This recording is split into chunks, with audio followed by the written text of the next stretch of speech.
뭐 조절하기도 하고 그래서 여러 가지 이제 유전자 발현을 조절을 하면서 다이포이드 쪽은 뭐가 된다고 했어요? 머리예요, 꼬리예요?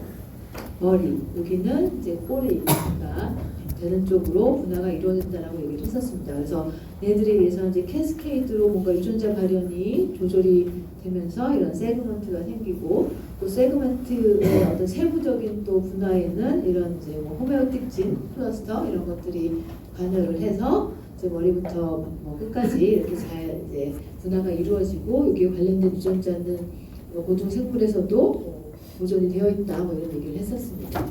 그 다음에 이제 마말 포유류의 발생 과정에서 대발생에 이제 관련돼서 이런 단계 여기 뭐 처음에 퓨전이 일어나서 디비전이 된 다음에 여기는 안 나와 있지만 이제 상실기 몰룰라 스테이지를 거쳐서 블라스툴라를 거쳐서 이렇게 블라스툴라면 약간 빈 공 같은 거죠. 그리고 여기는 안 그려져 있지만 여기 안에 이제 셀메스가 있는 거고 그다음에 얘네들이 다시 안으로 이렇게 함입이 되면서 이렇게 레이어가 세 개가 만들어지는 이제 가스툴라 그런 상태가 되고 이게 이제 각각의 레이어 그 외배엽, 중배엽, 내배엽 이게 이제 분화가 되면서 다양한 세포로 분화가 된다 뭐 이런 얘기를 했었습니다.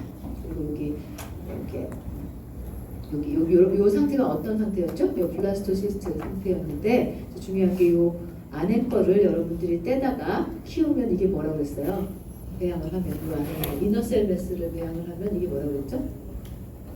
바로 얘가 포텐시가 어때요? 얘는 무슨 어떤 플러리포텐트 셀이에요. 그래서 얘를 키우면 이제 플러리포텐트 스템 셀이 되는데 얘를 이제 배아 줄기세포라고 얘기를 했었습니다. 그렇죠? 엠브리오닉 스템셀이라고 얘기를 했었습니다.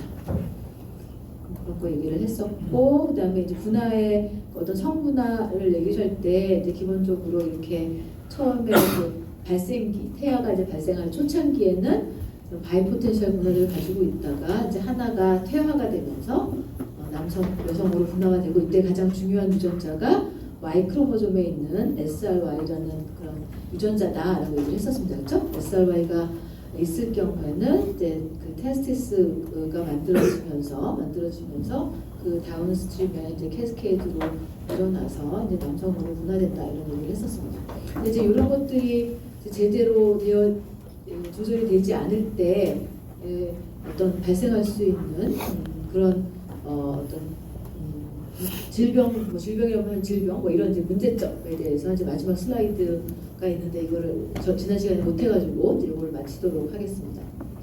그래서 처음에 나오는 증상이 엔드로젠 보통 이제 메일 호르몬을 통칭해서 그냥 엔드로젠이라고 하죠. 대표적인 게 테스토스테론이 있는 거고 그래서 이거에 대해서 인센시티브한 이제 그런 증세입니다. 그래서 이걸 다른 말로 XY 피메일이라고 해요. 그 유전적으로는 어때요? XY니까 메일이잖아요, 그렇죠? 여성인데 겉으로 보기에는 완전히 여성인 거죠, 그렇죠? 그래서 이걸 이제 XY 피메일이라고 얘기를 합니다. 그럼 이게 이제 왜 생기냐라는 건데 이거는 정상적으로 Y 크로모솜이 있잖아요. Y 크로모솜이 있어서 여기에 뭐 무슨 유전자가 있겠어요? SRY 유전자가 있을 거 아니에요. 그럼 유전자가 있으면은 앞에서 뭐 테스티스가 만들어지고 여기서 테스토스테론이 만들어져요. 그렇죠? 여기까지는 다 정상적으로 되는데 문제는 우리가 호르몬이 작동을 하려면 뭐가 필요해요? 호르몬의 리셉터가 필요하잖아요. 리셉터가 있어야지만 그걸 센싱해서 그 다음에 뭔가 일을 할 텐데 요 사람 XY 피메일 같은 사람은 호르몬까지 잘 만들어져요. 근데 그 리셉터를 만드는 유전자가 고장이 난 거예요. 근데 그 리셉터의 유전자는 X 크로모솜에 존재하는데 이 리셉터가 뮤테이션이 된 거죠. 그러면 아무리 테스토스테론을 많이 만들면 뭐예요, 그렇죠? 센싱을 못하니까 그 작용을 테스토스테론이 작용을 못하는 건 거죠. 그래서 정상적으로 이제 발달이 안 되고 겉모양도 완전히 이제 여성 같이 보이고 그래서 이 사람은 또 그렇고 뭐 엄마 아빠도 다 딸이라고 생각했겠죠, 그렇죠? 딸이라고 생각을 해서 그냥 딸로 키우는데. 뭐 어떻게 유전자 뭐 검사를 해보면 이제 그 남성인 거죠. 이런 사례들이 있고 실질적으로 뭐 운동선수 뭐 중에 굉장히 뭐 아무래도 이제 유전자가 XY를 가지고 있으니까 약간 좀 되게 좀 덩치도 좋고 막 이래가지고 이제 운동선수 때 뭐 알고 보니까 XY 뭐 피메일이다 뭐 이런 경우도 실제적으로 있었고, 그다음에 실제적으로 XY 피메일이 굉장히 뭐 이렇게 되게 키도 크고 되게 좀 예쁘게 생기고 막 이런 이제 외형적으로 그런 사람들이 많이 있다고는 합니다. 그래서 그런 것들도 이제 하나 있습니다. 자기가 이걸 알게 된 순간 너무 충격이 큰 거예요, 그렇죠? 갑자기 유전자가 자기가 남자 유전자를 가지고 있다고 하는, 근데 전혀 모르고 그냥 이렇게 살 수도 있습니다. 그다음에 DHT 디피션시라는 게 있어요. 그래서 이제 여기는 DHT는 뭘 말하냐면은 테스토스테론 남성 호르몬이 5알파 다이하이드로테스토스테론, 그래서 이제 다이하이드로테스토스테론에서 약자가 DHT예요. 그래서 이걸로 이제 전환이 될 수가 있는데, 이거는 이제 태아에서 엑스터널 제니탈리아에서 이게 테스토스테론이 이런 걸로 이제 DHT로 컨버전이 돼요. 그래서 이제 이거에 필요한 효소가 있겠죠. 효소에 의해서 DHT로 컨버전이 되는데, 근데 이게 이제 DHT가 테스토스테론보다 더 좀 효력이 강하다고 그래요. 그래서 좀 강한 뭐 이렇게 테스토스테론을 보면은 되겠는데, 요거를 이제 전환하는 그 효소의 유전자가 이제 2번 크로모솜에 있는 거예요. 근데 얘가 뮤테이션이 생기면 어떻게 돼 있어요? 여기 말 그대로 DHT 디피션시가 생기겠죠. 그래가지고 발생을 하는데 제대로 빨리빨리 이제 발생을 못하는 거예요. 그래가지고 이거는 이제 남성인데 메일인데 그 익스터널 외부 이제 제니탈리아가 사춘기가 돼서야지만 이제 생기는 거예요. 그러니까 처음에는 조금 뭔가 생식기 발달이 좀 덜 된 상태로 태어났는데, 정상적인 뭐 저기 남자이긴 한데 태어났는데 그 호르몬이 좀 많이 뿜뿜 이렇게 하지 못한 거죠. DHT가 안 만들어져서. 그래서 좀 큰 다음에 뭐 사춘기 정도의 정상적으로 발달을 하는 이제 그런 증세가 되겠습니다. 그 다음에 하나의 예는 CAH인데, 이거는 콘제니탈 아드레날 하이포플라시아 이런 증상이 되겠습니다. 그렇죠? 하이퍼 하면은 정상보다 높은 거죠. 뭔가 하이퍼, 뭔가 정상적으로 좀 많이 뭔가 좀 만들어지는 이런 증상이 되겠습니다. 그래서 이건 뭐냐면은 콜티졸, 이것도 스테로이드 호르몬인데 콜티졸이 그를 만드는 엔자임에 이제 돌연변이가 생겨가지고 얘가 안 만들어지는 거예요. 그래서 그거를 약간 어떤 상쇄하는 컴플리멘테이션하는 그런 기작으로 그 테스토스테론하고 다른 이제 안드로젠이 아드레날 글랜드에서 오히려, 보통은 이제 테스티스에서 많이 만드는 거예요. 이제 아드레날 글랜드에서 많이 만들어지는 거가 되겠습니다. 그렇죠? 그래서 이게 아드레날 하이퍼플라시아잖아요. 그래서 아드레날 글랜드에서 이게 좀 뭐 그 테스토스테론이 많이 만들어지는 거예요. 그래서 이렇게 되면은 저기 피메일임에도 불구하고 처음에 태어났을 때 생식기가 약간 남자같이 보이는 뭐 이런 특징을 가지고 있습니다. 그렇죠? 그러니까 필요 이상으로 앞에서 봤지만 뭐 남성 여성 호르몬이 사실은 뭐 테스토스테론이 남성에 중요하고 에스트로겐이 여성에 중요하긴 하지만 이게 로우 스트릭 피메일 앤 메일 호르몬이라고 있잖아요. 그래서 이게 다 남성 여성도 중요한데, 이제 너무 그 테스토스테론이 너무 과량으로 만들어지면서 여자한테, 그래서 약간 좀그 생식기의 형태가 좀 이상해 보이는 뭐 이런 증상이 나타날 수 있다라는 거가 되겠습니다. 그래서 앞에서 봤던 이런 이제 레귤레이션이 이제 적절하게 일어나야지만 정상적인 발달을 할 수 있다라는 내용이 되겠습니다. 여기까지 이제 분화라는 것도 뭐 계속 얘기하지만 각각의 분화가 너무 재밌는 토픽이긴 하겠지만, 우리는 이제 뭐 큼직큼직하게 몇 개를 봤습니다. 저는 이런 분화 나오면서 항상 할 때 너무 신기했던 게, 여러분들께 정말 나뭇잎처럼 생긴 벌레 이런 거 본 적 있어요? 그 자벌레도 그렇고, 자벌레도 약간 정말 나뭇가지처럼 생겼고, 어떤 제가 본 그런 곤충 같은 경우에 날개가 정말 낙엽같이 생긴 그런 거 본 적 있어요? 이렇게 약간 벌레 보는 것 같기도 하고 완전히 섬세한 그 물감 같은 것도 보이면서 엄청나게 섬세한 그런 구도를 가진 그런 곤충을 볼 때 너무 신기한 생각이 많이 들어요. 이게 어떻게, 이게 사실 유전적으로 해가지고 이게 발달을 했을 텐데 이 형태가 어떻게 이게 만들어졌을까 나 보면서 항상 너무 궁금해하고 있습니다. 그거는 좀 연구하기는 어려울 것 같긴 하지만 그 다음에 지금 10장이었는데 좀 건너뛰어서 유전학 뭐 이런 것들이 나오는데 조금 이제 건너뛰어서 지금 14장으로 넘어가도록 하겠습니다. 그리고 14장은 조금 이제 분위기가 다르죠. 지금은 다 뭐 세포 수준, 개체 수준에서 되게 디테일하게 봤는데 이제 범위를 넓혀가지고 이코노지컬 인터액션에 대한 게 이제 14장에 나와 있습니다. 그렇죠? 생태학 하나하나의 뭐 생물체를 떠나서 생물체나 또는 어떤 환경과의 이제 인터액션까지 우리가 사실 공부하는 게 중요하긴 하죠. 언더스탠딩 하는 게 중요하긴 한데 그 내용에 대해서 보도록 하겠습니다. 여러분 교과서를 아무도 안 사고 있는데 지금 14장에는 사실 더 많은 내용이 있는데 좀 많이 이제 좀 줄여내고 좀 짧게 해서 한번 이제 살펴보고 넘어가도록 하겠습니다. 일단은 생태학, 이컬러지라고 하면 이제 생태학 여러분 다 많이 들어보셨을 것 같은데 어떤 바이올로지컬 어떤 조직 생물체의 조직에서 가장 높은 수준의 어떤 인터액션 이런 것들을 조사하는 학문이 생태학, 이컬러지가 되겠습니다. 그래서 이런 생태학을 이야기를 할 때 사용하는 용어들이 여기 좀 나와 있는데 population 하면은 개체군, 그렇죠? 개체군. 그래서 이렇게 어디지? 아프리카 초원의 개체군, 사자의 개체군, 그렇죠? 기린 이렇게 개체 population이 있는 거죠. 그다음에 이제 군집이라고 하면은 조금 개체군을 넘어서 다른 애들까지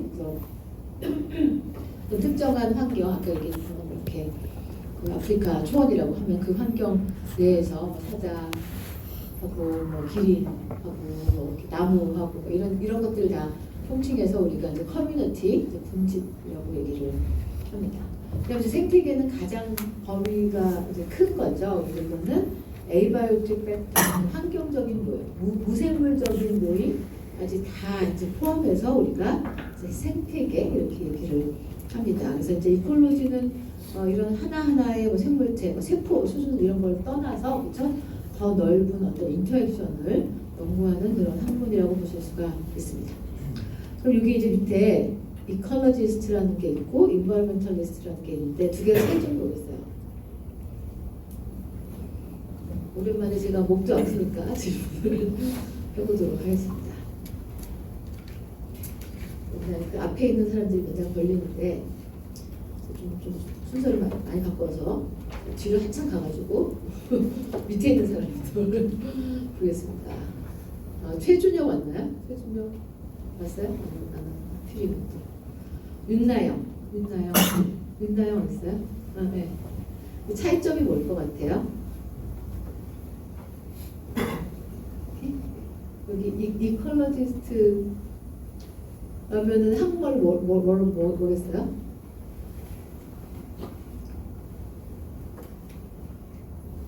이컬러지가 생태학이니까 이컬러지스트 하면은 뭐겠어요?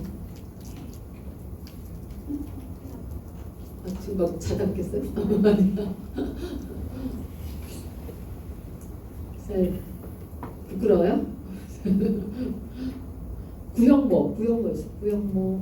네, 앞에 딱 자세가 됐어요. 찾고 있어, 머리. 이컬러지스트가 뭐랑 인바이러먼털리스트가 뭐가 다를 것 같아요?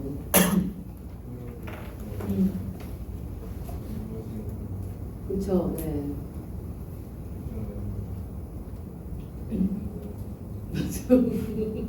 맞아요. 연구하시는 분이 운동하시는 되게 공손하게 얘기를 하네요. 되게 예의가 바른 학생인 것 같습니다. 그래서 이컬러지스트는 우리 이제 생태학자 이렇게 하면 되겠고, 인바이러먼털리스트 환경론자 이러면 되겠습니다. 그렇죠? 그래서 생태학자 말 그대로 그냥 학문을 생태학이라는 학문을 하는 과학자들을 이제 이컬러지스트라고 얘기를 하는 거고, 환경론자는 뭐예요? 여러분 이번에 뉴스에 많이 나오는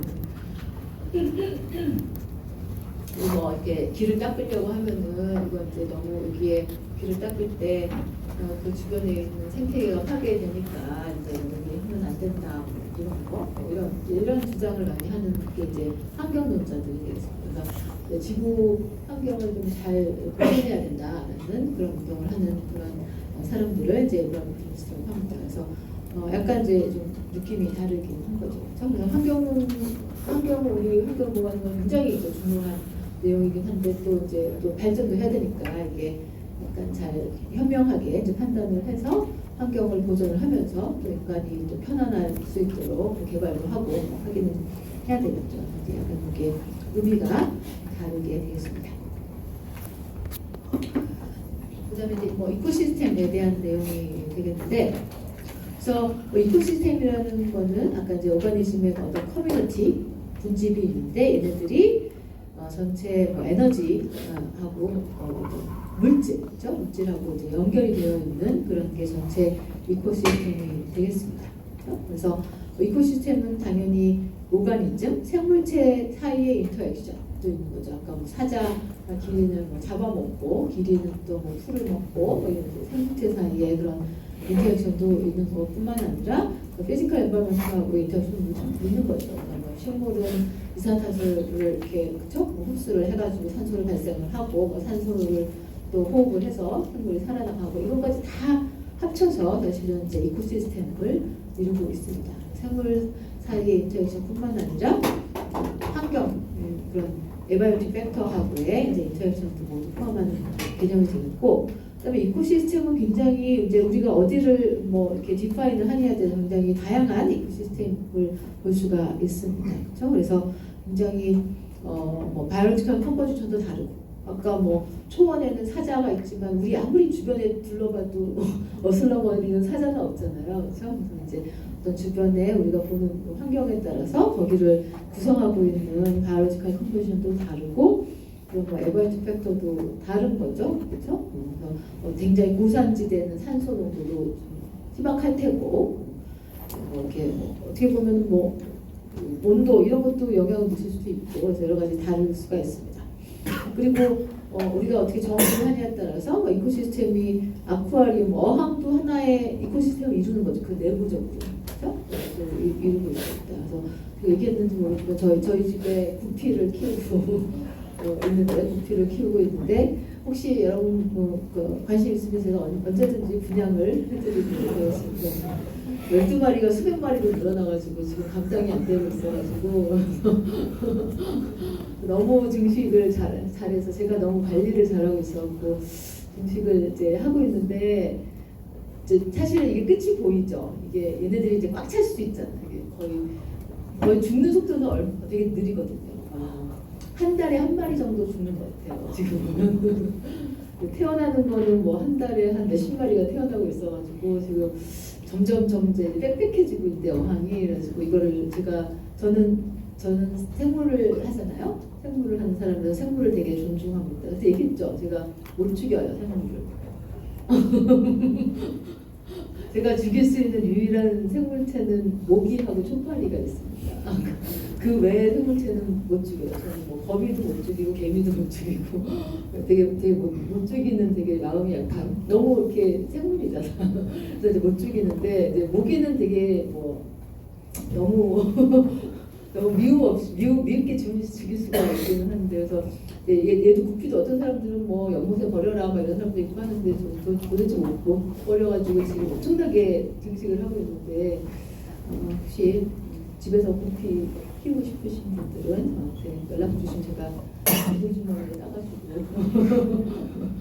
산소 발생기랑 같이 드릴 수 있습니다. 조금 줄까요? 네, 조그마한 플라스틱 어항하고 산소 발생기하고 구피하고 패키지로 줄 수 있어요.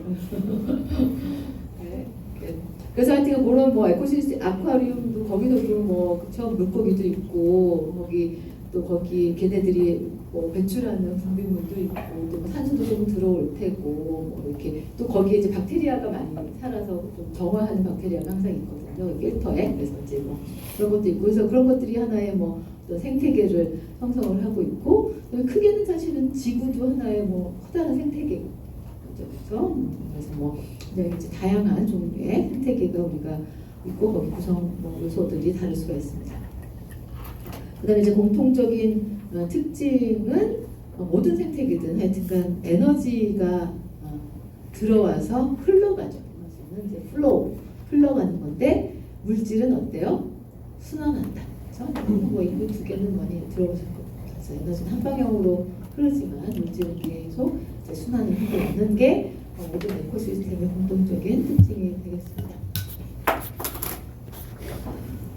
그래서 하여튼 우리의 에코시스템은 기껏해야 우리는 하여튼 지구에 사는 거예요, 그렇죠? 지구인데 지구는 어디에 있어요? 태양계에 속해 있는 행성입니다, 그렇죠?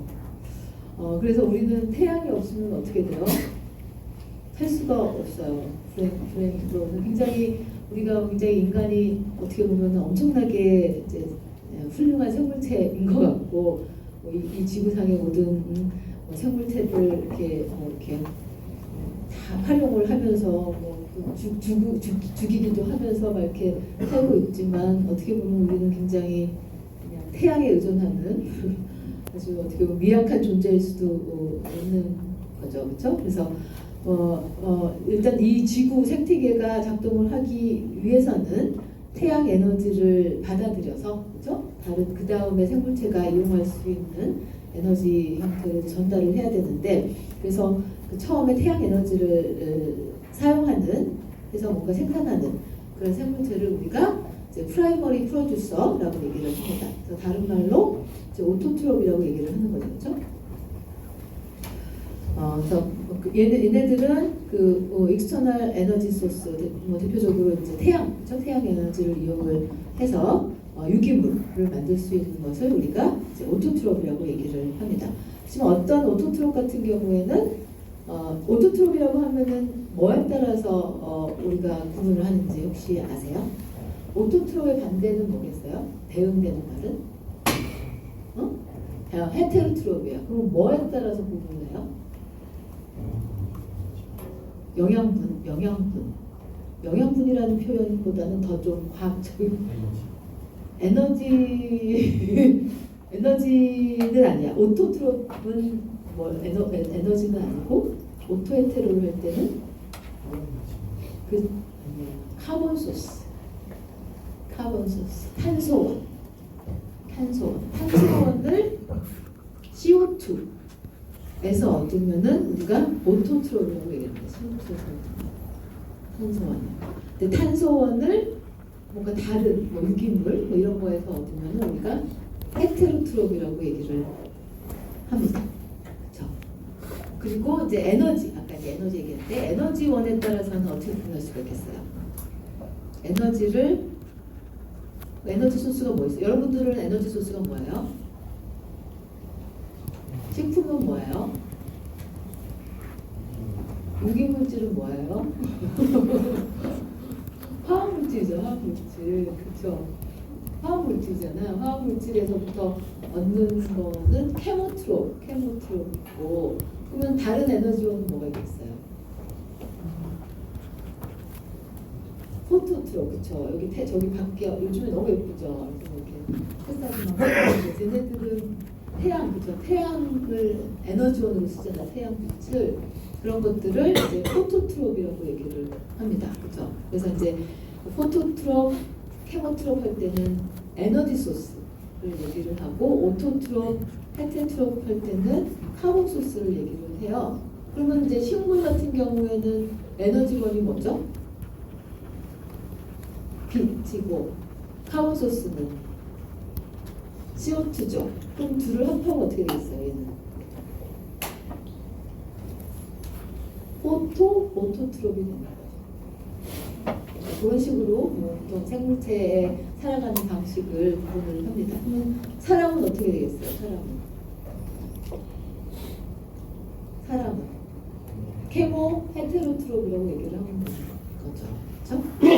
이렇게 하면 되고 또 어떤 애들은 오토트롭이에요. 그러니까 CO2를 가지고서 다 카본을 만들어요. 다른 애들 잡아먹거나 하지 않고 그냥 이산화탄소를 가지고서 뭔가 이제 오가닉 컴파운드를 만들 수가 있는데 그 에너지를 태양 에너지를 안 쓰고 케미컬 에너지를 쓸 수가 있어요.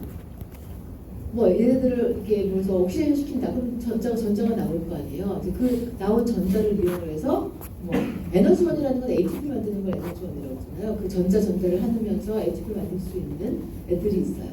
걔네들을 보면은 걔네들은 에너지를 케미컬에서 얻기 때문에 케모고 그다음에 CO2에서 카본을 얻기 때문에 걔네들은 케모 오토트롭이 되는 거죠. 걔네들 이런 것들은 좀 약간 제한된 그런 박테리아 같은 애들이 이제 그런 대사량을 가지고는 있긴 하지만 그렇게 살아가는 애들도 있는 거예요. 케미컬 어떤 그철 같은 거를 그죠? 리덕션, 옥시데이션 시켜가지고 거기서부터 나오는 뭐 에너지를 가지고 ATP를 만들고 CO2를 이용을 해서 어떤 오가닉 컴파운드를 만들고 되게 훌륭하죠. 뭐 이런 이제 케모 오토트롭 이런 것도 있고 우리가 이제 잘 아는 보통 주변에서 많이 보는 그런 식물이라든지 뭐 파이토 플랑크톤, 강합성하는 뭐 박테리아 이런 애들은 빛을 에너지원으로 쓰는 그런 포토 뭐 오토트롭 그다음에 이제 CO2를 카본 수소로는 포토 오토트롭이 이제 많이 볼 수 있는 그런 생명 형태가 되겠습니다. 얘네들을 이제 우리가 보통 이제 프라이머리 프로듀서라고 얘기를 합니다. 그러니까 다른 애들을 뭐 잡아먹거나 이러지 않고 빛 에너지나 어떤 케미컬 에너지 여기서의 에너지 소스는 지금 케모 오토트롭 같은 경우에는 이 케미컬은 오가닉 컴파운드는 아니고 주로 이제 이노가닉 컴파운드라고 생각을 대부분이 하면 되겠습니다. 그래서 이런 이제 애들을 우리가 프라이머리 프로듀서라고 얘기를 합니다. 그래서 이제 지구상의 이런 프라이머리 프로듀서 덕분에 이제 사람과 같은 그런 다른 생물들이 이렇게 뭐 증식을 할 수가 있게 됩니다. 그래서 전체 이코시스템의 이제 프라이머리 프로덕티비티, 1차 생산성이죠. 프로덕티비티를 이제 번역을 하면 생산성 이렇게 번역이 됩니다. 그래서 그게 어느 정도 되는지 한번 좀 생각을 해보면 일단은 우리 지구에 이제 도달하는 태양 에너지 중에 1에서 3% 정도가 광합성에 쓰인다고 합니다. 어떻게 계산했는지 저도 잘 모르겠지만 이 정도가 쓰인다고 하고 그다음에 이제 광합성을 하는 애들도 자기 이제 대사를 위해서 그 에너지를 좀 써야 될 거 아니에요. 그렇죠? 그래서 그 뭐 15에서 50% 정도의 이제 케미컬 에너지가 자기한테 쓰이는 거죠. 그러면 이제 그 더 엑스트라 자기가 쓰고 남은 그 에너지 부분이 그 다른 애들한테 사용이 될 수 있는 그런 에너지가 되겠죠. 그래서 그런 것들을 우리가 그 net primary productivity라고 얘기를 합니다. 그렇죠? 그래서 이제 뭐 다른 애들이 쓸 수 있는 케미컬 에너지를 우리가 net primary productivity라고 하고 요 net primary productivity가 얼마냐에 따라서 이게 이제 어펄 리밋을 결정하는데 뭐의 어펄 리밋을 결정을 하느냐? 그러니까 전체 에너지의 어펄 리밋이 결정이 되고 그다음에 이 에너지를 이용해서 만들어질 수 있는 그런 바이오매스의 어펄 리밋이 결정이 된다라는 내용이 되겠습니다. 그렇죠? 그래서 뭐 바이오매스라는 거는 전체의 어떤 커뮤니티에서 전체 웨이트 또는 볼륨을 이제 그냥 바이오매스로 정의를 하게 됩니다.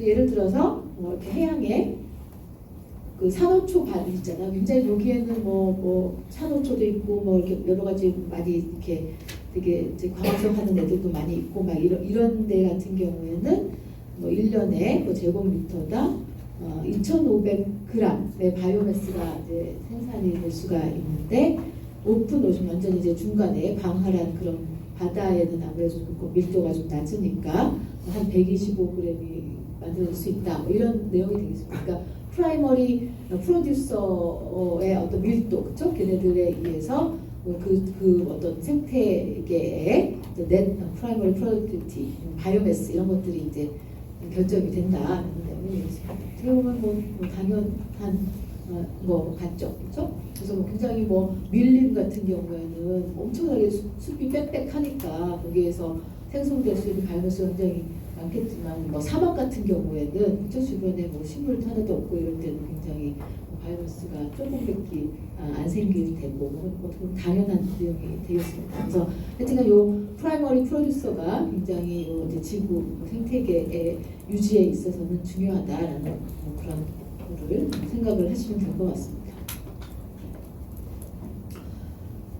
아까 뭐 얘기했던 뭐 이런 내용이 나오겠는데, 그래서 에코시스템에서의 이제 에너지의 흐름이 되겠는데, 에너지의 흐름은 사실은 이제 프라이머리 프로듀서부터 계속 이제 먹고 먹히면서 그게 에너지가 그냥 흘러가는 거겠죠, 그렇죠?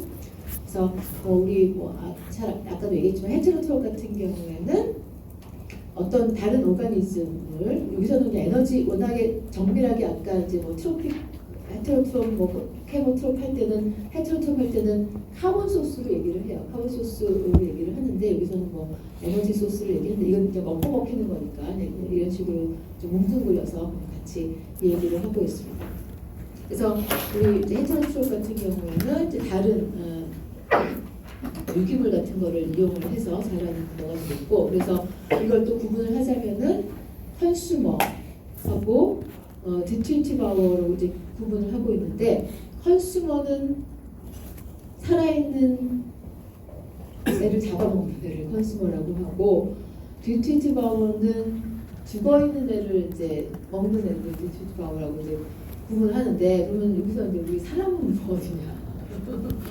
사람은 근데 밑에 걸 보면 사람이 아닌 것 같아요. 밑에는. 그래서 이제 다시 디스트리티브 아워를 다시 구분을 하자면 뭘로 돼 있어요? 스케빈저하고 디컴포저로 되어 있는데, 스케빈저는 말 그대로 정말 죽은 애들을 먹는 거예요. 그래서 벌초는 독수리 중에서도 우리 뭐 이글, 이렇게 멋있는 이글, 얘네들은 막 이렇게 살아있는 애들 막 채소 막 먹잖아요. 걔는 스케빈저가 아니에요. 걔는 컨슈머예요. 컨슈머고, 벌초라는 독수리 종류는 정말 걔는 완전히 죽은 애들만 이렇게 먹는 독수리 종류거든요. 그래서 있고, 지렁이. 얘도 뭐 이렇게 뭐 살아있는 거 잡아먹는 건 본 적은 없죠. 지렁이 뭐 이런 거. 그 다음에 이제 디컴포즈라고 하는 건 더 분해하는 거, 미생물인 거죠. 완전히 뭐 예를 들어서 뭐 셀룰로즈, 뭐 웨스트 프로덕트 뭐 이런 하여튼 그런 걸 다 분해해가지고 원초적인 어떤 물질로 만들어지는 그런 미생물, 뭐 세균, 곰팡이 이런 것들이 주로 이제 디컴포저가 되겠습니다. 근데 이걸 딱 읽어보니까 사람은 해당이 안 되는 거죠. 근데 우리는 또 대부분은 죽어있는 걸 먹기는 해요. 여러분 살아있는 거 물론 이제 뭐 가끔가다 산낙지 정도는 먹을 수는 있지만 그거 외에는 살아있는 거 잘 안 먹죠. 물론 이제 뭐 식물도 살아있기는 하나 한국이나 좀 애매한 표현이긴 한데, 그래서 약간 좀 애매하긴 하지만 그래도 우리는 이제 컨슈머가 되는데, 물론 우리 인류의 조상은 살아있는 걸 잡아먹었을 테니까, 그래서 제가 이렇게 이제 구분을 하고 있습니다. 사람을 여기다 개입시키면 조금 복잡해지는 것 같고 전체 이렇게 되겠고, 그래서 이제 이런 것들의 어떤 뭐 푸드체인에 의해서 트로픽 레벨을 우리가 그릴 수가 있게 됩니다. 그래서 처음에 태양 에너지를 받아서 유기물을 생산하는 이제 프라이머리 프로듀서가 있고, 이거 이제 오토트롭이라고 얘기를 하고, 여기를 이제 뭐 먹는 프라이머리 컨슈머는 이걸 또 먹는 세컨드, 그러니까 초식동물, 뭐 육식동물, 중고등학교 때 이런 건 나오죠. 생물 1에 나오죠. 그래서 이렇게 이제 먹고 이제 분해되면은 뭐 디스트리티브아워나 뭐 디컴포저에서 다시 이제 되고, 이제 물질은 이런 과정을 통해서 순환을 하는데, 에너지는 항상 왼쪽에서 오른쪽, 그쵸? 에너지는 한 방향으로 이제 이렇게 흐르게 됩니다. 그래서 이런 이렇게 각각의 어떤 트로픽 레벨에 따라서 이제 처음에 태양 에너지부터 이렇게 흘러가면서 한 방향으로만 이렇게 이제 흐르게 돼서, 이런 과정에서 이제 중간중간에 열로 이렇게 이제 에너지의 로스가 일어나게 돼서, 실제적으로 전체 이제 에너지를 보면은 프라이머리 프로듀서에서 만들어진 에너지가 이만큼이라면 이제 위로 갈수록 점점 에너지가 이제 줄어드는 그런 거를 볼 수가 있습니다. 그래서 이제 연력학 제2법칙이 뭐죠? 제1법칙은 뭐죠? 연력학 제1법칙은 너무 오래전에 배웠어요? 이 경제학과 학생이 대답을 하면은 에너지 보존의 법칙이고, 그 다음에 이 법칙은 뭐죠? 엔트로피의 법칙이 되겠습니다. 엔트로피 법칙. 그래서 이제 엔트로피 항상 큰 쪽으로 가기 때문에 이게 열도 뭐 차가운 데서 뜨거운 데로 못 가고 그렇죠? 뜨거운 데서 차가운 데로 가고 뭐 이런 것들이 엔트로피 법칙이니까 이렇게 한 방향으로 에너지가 흐르고 중간중간에 힛으로 소실이 되는 이런 현상을 보이고 있습니다. 그다음에 이거는 그냥 그 이코시스템에서 이제 그 에너지는 한 방향으로 흐르는 거고 물질은 이제 순환한다라는 거가 되겠습니다. 그렇죠?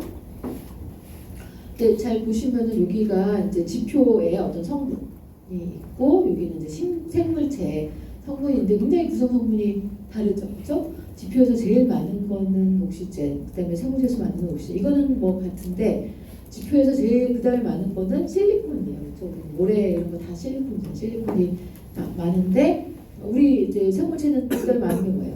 카본이죠, 그렇죠? 그래서 완전히 이제 다른 성분을 가지고 있고 알루미늄, 아이온 이런 것도 많은데 우리는 봤지만 CHON이 메이저인 거고 뭐 PS 뭐 이런 것들이 그다음에 있습니다. 그래서 굉장히 지구상에 있는 그렇죠? 그런 구성 원소하고는 좀 다른 그렇죠? 원소들로 이런 생물체가 이루어져 있게 됩니다. 그다음에 그래서 이코시스템을 뭔가 굴러가게 하는 최소의 컴포지션을 생각을 하면은 일단은 가장 중요한 게 뭐겠어요? 오토트롭이 중요하죠. 얘들이 없으면은 지구에 생명체가 있을 수가 없는 거예요, 그렇죠? 그래서 오토트롭이 제일 중요하고 그 다음에 또 중요한 게 뭐겠어요? 디컴포저죠. 이게 없으면은 물질이 순환이 안 되니까. 그래서 사실은 얘네 둘만 있어도 생태계가 돌아가는 거죠. 중간에 낀 사람 같은 존재는 없어도 그 생태계에는 뭐 이렇게 큰 지장은 없긴 하지만 그래도 이제 아주 이렇게 다양하게 정교한 그런 이렇게 시스템을 위해서는 뭐 사람도 중요하겠죠. 그래서 이제 뭐 이 정도 그냥 이해를 하시면 되겠습니다. 그래서 이제 각각의 뭐 중요한 그런 뭐 물질들이 다 이렇게 잘 순환을 하겠죠. 그렇죠? 어떤 뭐 바이오로지컬 시스템하고 에바이오틱 시스템하고 이렇게 잘 이렇게 순환을 할 텐데 그 사이클 중에 뭐 이렇게 뭐 카본 사이클 있을 때고 뭐 인도 마찬가지고 황도 마찬가지고 다 어떤 사이클이 있을 텐데 이제 가장 중요할 것 같은 이 카본 사이클을 좀 보도록 하겠습니다. 그래서 여기는 뭐 여러분 충분히 이해할 수 있는 그런 흐름이죠. 일단은 공기 중에 있는 CO2를 이용하는 게 요 프라이머리 프로듀스 식물 같은 데죠. 그래서 CO2를 이용을 해서 얘가 이제 광합성을 하게 되면 뭐가 만들어져요? 이제 유기물이 만들어지는 거죠. 그 유기물에 있는 이제 탄소를 이제 뭐 컨슈머가 이제 또 먹고 그 다음에 요 컨슈머가 이제 다시 뭐 이렇게 죽어서 뭐 흙으로 돌아가게 되면은 거기에서 뭐 디컴포저 그러니까 다 분해를 하고 이게 다시 또 뭐 박테리아 얘네들이 이제 뭐 대사를 하면서 다시 CO2로 다시 돌아갈 수가 있겠죠. 그래서 이런 식으로 이산화탄소가 순환이 되고 또 우리 이제 사람 같은 경우에 뭐 세포 호흡을 하면서 또 CO2가 이렇게 만들어지죠. 그래서 앞으로 이제 기체로 이제 나갈 수가 있고 이제 이런 순환 과정을 볼 수가 있습니다. 여기 뭐 잠깐 뭐 산소도 있지만 산소 같은 경우에는 프라이머리 프로듀스가 이제 만들어내고 뭐 우리 이제 동물이 이렇게 이제 산소를 이용을 하고 뭐 이런 것들이 이제 레스피레이션 과정에서 이용하고 뭐 이런 사이클을 보여주고 있습니다. 그래서 여러분 잘 알고 있지만 우리 이제 생명체가 이제 카본 그죠? 카본의 기반으로 하고 있어서 우리가 유기물 이런 거 얘기를 하고 그다음에 이제 카본 플로우가 에너지 플로우랑 이제 같이 가고 있습니다. 근데 우리 이제 인간이 너무 이렇게 하면은 이제 뭐 잘 순환되면 이제 밸런스가 맞아갖고 이제 뭐 이렇게 항상 일정한 농도의 CO2가 공기 중에 있고 이렇게 이제 잘 순환이 될 텐데 인간이 너무 이제 오랫동안 땅 속에 묵혀있던 그런 이제 석탄 이런 석유 이런 거 이제 파가지고 너무 발전을 하면서 빨리빨리 태웠죠. 그래가지고 이제 이 CO2가 사라지는 속도보다 땅속에 있던 CO2를 꺼내갖고 태워서 발생하는 속도가 이제 빨라지면서 대기 중에 이제 CO2가 좀 많아지면서 요즘에 이제 글로벌 워밍 뭐 이런 것들이 좀 문제가 되고 있습니다. 이상 기후 이런 것들이 여러분들도 뭐 오래 살진 않았지만 느끼죠. 여러분 어렸을 때 그 기후랑 지금 기후랑 많이 다르죠. 느껴요? 그렇죠. 그래서 이런 게 이제 뭐 정말 우리가 느껴질 만큼 빨리빨리 이제 변하고 있습니다. 우리나라도 올해도 되게 좀 기후가 좀 이상하기도 했었고, 그다음에 막 여름도 어떨지 모르겠지만 덥겠죠? 올해도. 그래서 옛날 뭐 한 10년 전, 20년 전보다는 엄청 덥고 겨울도 춥고 막 이렇게 되게 기후가 이상하게 변하고 있습니다. 그래서 이제 뭐 순환과 관련해서 그냥 식물하고 이게 이제 뭐 동물로 대표되는 뭐 이런 이제 거에 순환 관계 좀 보시면은 여기 이제 빛 에너지를 이용을 해서 식물에 있는 클로로플라스트 그래서 우선 뭐 ATP가 만들어지고 이 ATP를 이용을 하고 이제 CO2를 이용을 해서 글루코즈를 만드는 거예요. 그렇죠? 이게 이제 바로 광합성 되는 거죠. 여러분 혹시 광합성은 안 배웠죠? 생물 2에 나오니까 생물 원만한 사람 광합성은 알고 있는지 광합성을 알고 있지만 어떻게 일어나는지는 잘 모르시죠? 네, 저도 기억나는데 저도 이제 고3 고등학교 때 한 생물 2 같은 거를 이제 배우면서 광합성을 이제 배웠는데 광합성 사이클을 배웠던 기억이 여기 약자로 배웠어요. 약자로 그렇죠. 약자로 해가지고 뭐가 RUDP 뭐 이런 식으로 막 이렇게 이제 그냥 뭔지도 모르면서 그냥 일단 외워라. 약자로 해서 뺑글뺑글 돌아서 이렇게 외웠었는데 그때 제가 굉장히 생물의 환멸을 이렇게 썼던 기억이 되게 납니다. 그래서 이제 그렇게 공부하는 건 사실은 별로 도움은 안 되는데 그래도 이제 뭐 전체적인 거를 또 가리키다 보면 할 수 없이 교과서에도 그렇게 나와 있어가지고 근데 그렇다고 해서 뭐 고등학생한테 완전히 그 디테일을 하기는 또 너무 이게 좀 양이 많고 하니까 할 수 없이 분야지책으로 그렇게 이제 이렇게 지식을 전달을 하는데 이게 좀 제가 문제가 있긴 합니다. 근데 어쨌거나 이래서 얘가 이제 글루코즈가 만들어지면은 뭐 사람이 이걸 섭취해서 이걸 분해하는 건 우리 배웠었죠, 그렇죠? 글라이콜리시스 하고 이렇게 마이토콘드리아에서 뭐 에스포레이션 통해서 이걸 분해 글루코즈를 완전히 이제 CO2로 옥시데이션을 하게 되면은 그 과정에서 또 ATP가 만들어지고 그렇죠? 이게 서로 이렇게 연관이 된 거를 볼 수가 있습니다. 그다음에 이게 글루코즈가 완전히 옥시데이션 되면 거기서 뭐가 나와요? CO2가 나오잖아요, 그렇죠? CO2 우리 TCA 사이클을 돌면서 CO2 계속 빠져나오는 걸 봤었는데 그러면 걔는 또 여기 이제 그 식물이 방사할 때 또 사용이 되는 거고 그래서 그다음에 또 식물이 만들어내는 산소는 또 이렇게 레스포레이션 할 때 최종의 일렉트론 억셉터로 또 사용이 되잖아요, 산소가. 그래서 이제 이렇게 서로 순환하는 뭐 O2와 뭐 CO2 이런 것들 이제 순환하는 이런 것들을 이제 우선 그냥 그림으로 보여주고 있습니다. 그래서 그 포토신테시스하고 레스포레이션이 굉장히 아주 딱 궁합이 잘 맞게 서로 도와주면서 그 물질들을 잘 순환을 하고 있습니다. 그다음에 또 산소 못지않게 또 중요한 것 중에 하나가 이제 탄소 못지않게 중요한 게 이제 나이트로젠. 그래서 나이트로젠 또 여기 딸내미가 오늘 시험 중간고사를 봤는데 잘 봤죠. 어제도 끝까지 원소 기호를 그 질소가 뭐냐면은 계속 H라고 해가지고 문제가 안 나왔기를 지금 질소. 네, 이게 왜 질소가 N이 안 헤어지나요? 여러분한테 부를 건 아닌데, 그러니까 그 나이트로젠 사이클에 대한 내용인데 공기 중에 질소는 엄청 많잖아요, 그렇죠? 우리 질소는 많은데 이게 N2의 형태인데 이거는 우리가 생물체가 이용을 할 수가 없어요, 불행히도, 그렇죠? 뭐 이게 안 깨지잖아요, N이 잘 안 깨져가지고 이용할 수가 없어가지고 이 공기 중에 있는 질소를 이제 생물체가 이용하는 형태로 만들려면은 뭔가 좀 특별한 작업이 필요한데 1차적으로 그 공기 중에 있는 질소를 이렇게 픽세이션을 해가지고 그렇죠? 얘를 암모니아로 만들 수 있는 그런 박테리아들이 존재하죠. 그래서 여기 이제 콩과 식물의 이제 뿌리에 사는 그런 박테리아, 뭐 뿌리홍 박테리아 이런 거 들어보셨죠? 걔네들이 이런 이제 나이트로지네이즈라는 효소를 가지고 있어요. 그래서 얘가 질소를 이용을 해서 이제 암모니아를 만들 수가 있는데 이 과정에서 두 개의 암모니아 분자를 만드는데 15에서 20개의 ATP가 소모됩니다. 굉장히 에너지를 많이 쓰는 반응인 거죠. 굉장히 어렵게 얘가 이제 그 공기 중에 있는 질소를 암모니아로 전환을 하게 되면은 사실은 암모니아도 우리가 직접 나이트로젠 소스로 못 이용하죠. 여러분들은 N소스를 어디서 얻어요?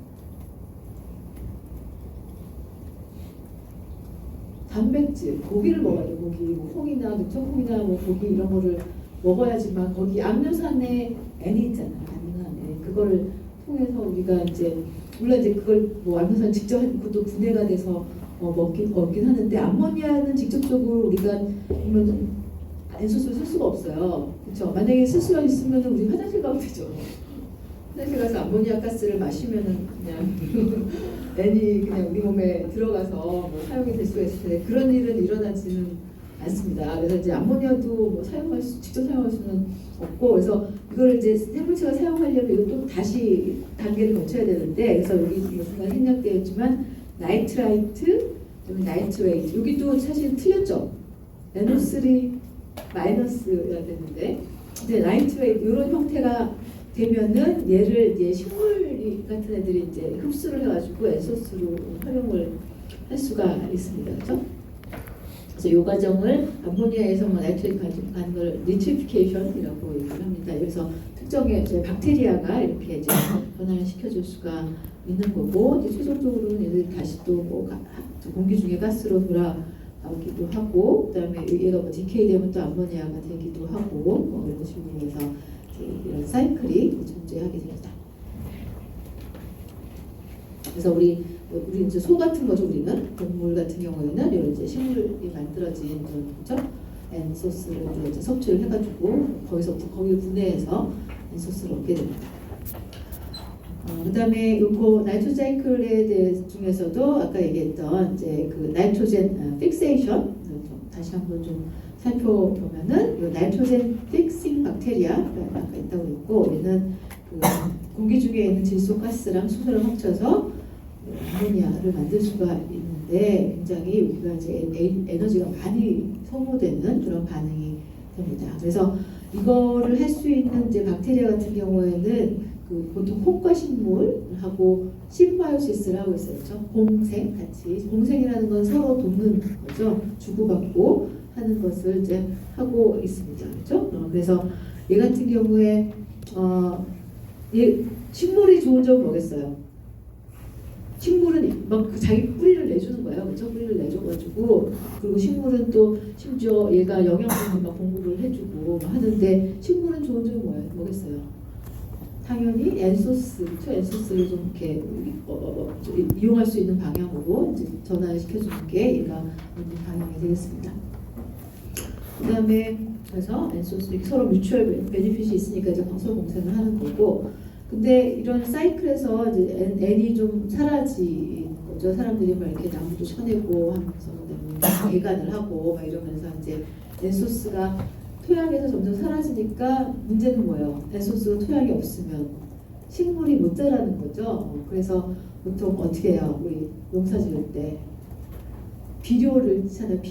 비료 중에 대표적인 게 질소 비료잖아요. 질소 비료. 그렇죠? 질소를 더 많이 이제 풍부하게 넣어주는데 그 질소 비료가 암모니아 형태인데 그래서 이거를 우리 이제 우리 저 공업 우리 뭐냐면 화학생물학부 학생들 혹시 1학년 때 뭐 화학생물학 개론 이런 거 배웠죠? 그때 하버워시에 대해서 배웠어요? 그렇죠? 그래서 이제 그게 사실은 이 암모니아를 만드는 방법이고 이게 케미컬 엔지니어링의 어떤 그런 필체에서 굉장히 중요한 그런 내용이 되겠습니다. 그래서 이제 철 촉매를 써서 뭐 고온, 고압 이런 조건을 이제 찾아가지고 이제 그냥 질소, 가스로부터 그렇죠?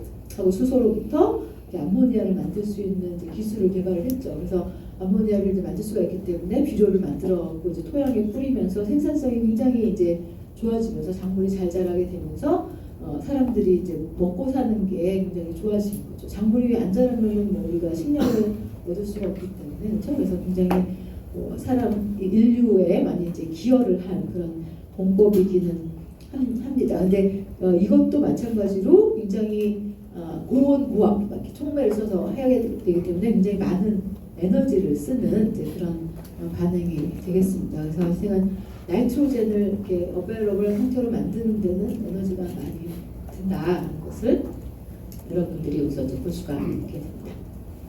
그래서 워낙에 14장이 좀 많았는데 제가 많이 지워가지고 뭐 이렇게 해마다 조금씩 지워지는 거예요. 초창기에는 다 했었는데 여기까지 조금 이제 지워져서 굉장히 많이 줄은 형태가 되겠습니다. 이제 시간이 좀 남아서 다음 챕터로 이제 지금 끝내고는 싶은데 사실은 조금 더 조금만 더 하고 다음 때 넘어가겠습니다. 15장으로.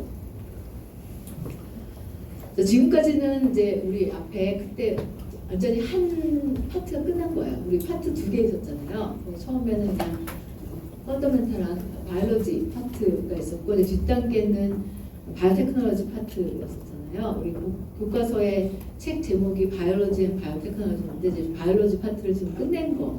그래서 이제 기본적인 어떤 뭐 생물학에 관련된 아주 얇고 넓은 지식, 이제 보통 숲을 보는 이제 그 정도로 아주 얇게 이렇게 이제 했는데 대충 생물이 어떻게 돌아가는지 감을 잡았으니까 네. 그래서 이제 그 정도로 하고 지금은 이제 그런 뭐 지식 뭐 이런 거를 이용을 해서 어떻게 이제 응용하는지 이제 그런 파트로 이제 넘어가도록 하겠습니다. 15장부터는 이제 분위기를 바꿔서 바이오테크놀로지로 들어갑니다. 그래서 15장에서는 툴박스라고 되어 있어요. 그러니까 이제 실험 방법이에요. 뭔가 뭐 결과를 내려면은 당연히 뭔가 실험적으로 뭔가 이제 이렇게 연구를 해가지고 이해를 하고 뭐 새로운 사실도 알아내고 뭐 해야 되기 때문에 이제 그거에 관련된 그런 다양한 툴들, 기본적인 여기 보면 다 DNA 뭐 프로틴이 있습니다. 그래서 분자생물학적인 그런 툴을 좀 보도록 하겠습니다.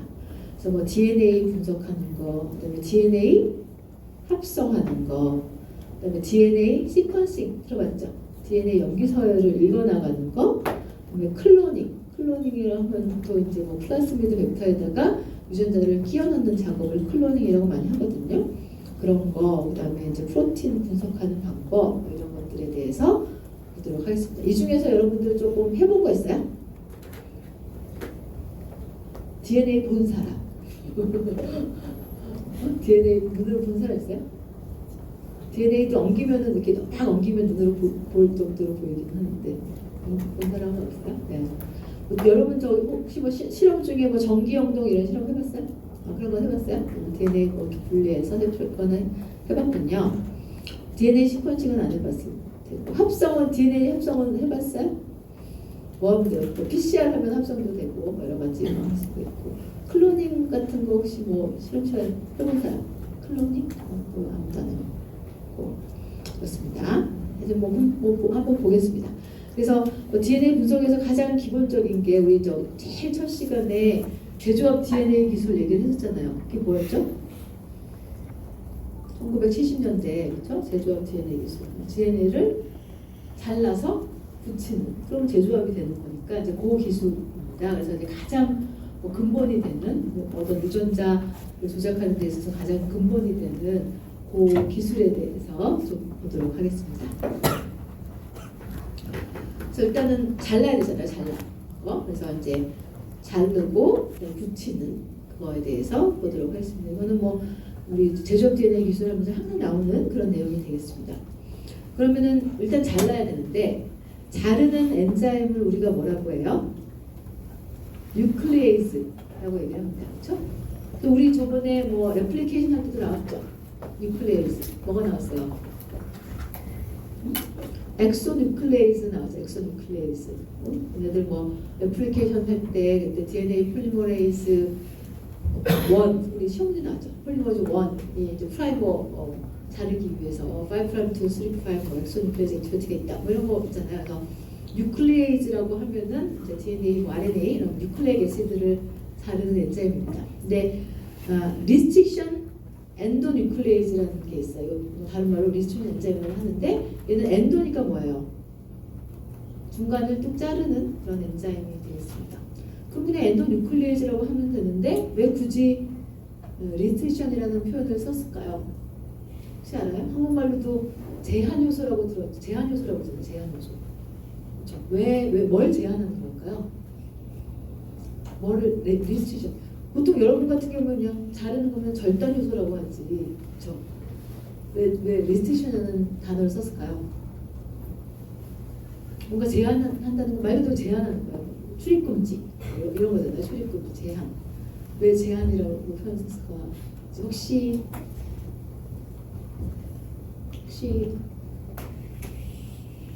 바이러스가 이렇게 들어와요. DNA가 오늘 이제 이콜라이 자기 크로모솜 있을 거 아니에요. 그럼 얘는 남이잖아요. 남. 그렇죠? 뭔가 외부의 침입자잖아요. 그러면은 얘가 침입하면은 뭐 까딱하다가는 얘가 이제 뭐 막 증식하면서 자기 죽이고 나갈 거 아니에요. 그러면은 보호하려면 어떻게 하면 좋겠어요? 들어오면은 잘라버리면 좋겠죠.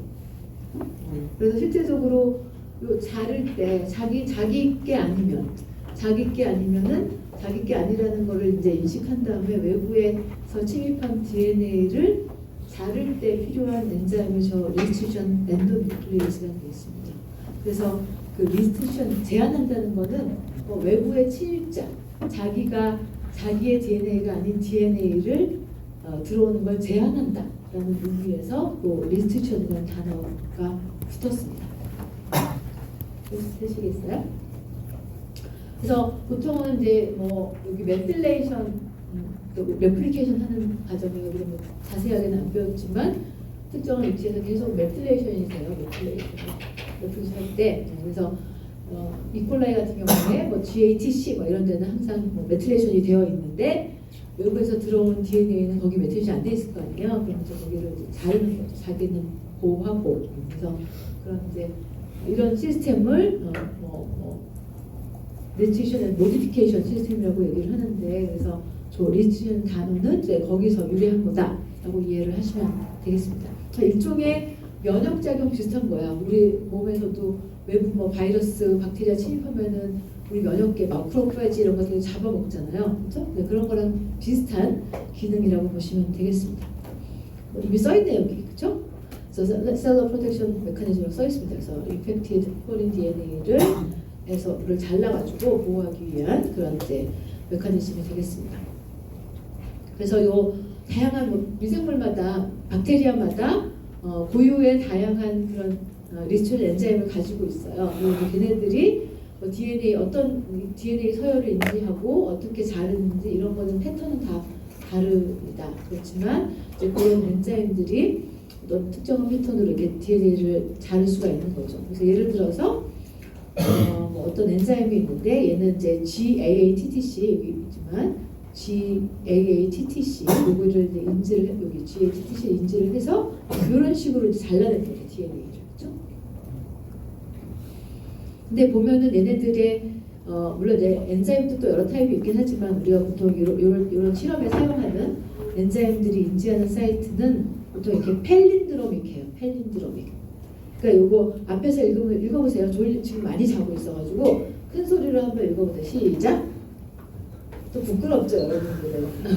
유치원생이면 따라했을 텐데 지금 그 대학생이라서 또 읽기가 그렇긴 한데 그래도 졸업을 깨기 위해서 한번 읽어보세요. GAATTC. 그렇죠? 그럼 반대편 가닥은 어떻게 되겠어요? GAATTC잖아요. 그래서 이제 앞으로 읽으나 이제 뒤로 읽으나 같잖아요. 그래서 이제 펠린드로믹하다라고 얘기를 합니다. 여러분 뭐 펠린드로믹한 것 중에 아는 단어들 있잖아요. 옛날 좀 드라마 많이 오래됐지만 뭐 우영우, 우영우 뭐 그때 나온 게 있었는데 그죠? 뭔가 쭉 있는 게 있었죠. 거꾸로 해도 앞으로 해도 뒤로 해도 똑같은 거 뭐였죠? 뭐 쭉 연결했었는데 그죠? 기러기 맞아. 기러기 토마토 뭐 있어요? 응? 역삼육? 거기는 우영우에서는 역삼육은 없었는데? 오디오 기러기 토마토 기러기 토마토 뭐였지? 스위스? 스위스? 뭔가 하여튼간 그런 것들이 펠린드로믹한 그런 용어들이 되겠습니다. 그래서 굉장히 좀 고전적인 뭐 소주 만병만 주소 이런 거 들었어요? 되게 옛날 사람들이 많이 했는데 소주 만병만 주소 이런 거 거꾸로 물기잖아요. 뭐 그런 것들을 이제 우리가 펠린드로믹한 거라고 얘기를 합니다. 그래서 엔자임이 약간 이런 특성을 많이 가지고 있습니다. 그리고 요 엔자임들은 다 박테리아가 만들기 때문에 그 이름을 붙일 때 그런 규칙을 가지고 있어요. 그래서 SMA 같은 경우에는 세라티아 마르센세스라는 이제 박테리아가 만들어지는 엔자임인데 이게 이제 종명, 속명이에요. 지너스 네임, 그다음에 스피시스 네임인데 보통 이런 학명을 쓸 때는 다 이탈리아로 쓰는 건 알고 있죠. 학명을 쓸 때는 이탈리아로 써야 돼요. 배운 사람들은 이탈리아로 써야 되고 그다음에 여기 이제 지너스 네임은 처음에 대문자로 써요. 항상 대문자로 쓰고 스피시스 네임은 소문자로 시작해야 돼요. 그렇죠? 그래서 이렇게 쓰기 때문에 얘를 이제 줄여서 요 S 앞에 지너스 네임의 S를 앞에 따오고 요 스피시스 네임의 두 개 MA를 따와서 SMA 그리고 이름 이제 첫 번째 엔자임 그래서 이런 식으로 이름을 붙입니다. 근데 앞에 SMA가 학명에서 있잖아요. 그러니까 이거는 이탈리아로 써줘야 돼요. 그래서 정통적인 방식은 그래서 이렇게 이름을 붙입니다. 여러분들 뭐 이콜라이 대장균 많이 쓰죠. 대장균 보통 이콜라이 이렇게 써요. 이콜라이는 많이 봤죠. 이콜라이는 많이 보셨는데 원래는 뭐 이쉐리키아 콜라이 뭐 이렇게 되게 긴데 줄여서 앞에 거 줄여서 이콜라이라고 하는데 그러면은 근데 가끔 보다 보면은 이콜라이 이렇게 써야 돼요. 왜 그래요?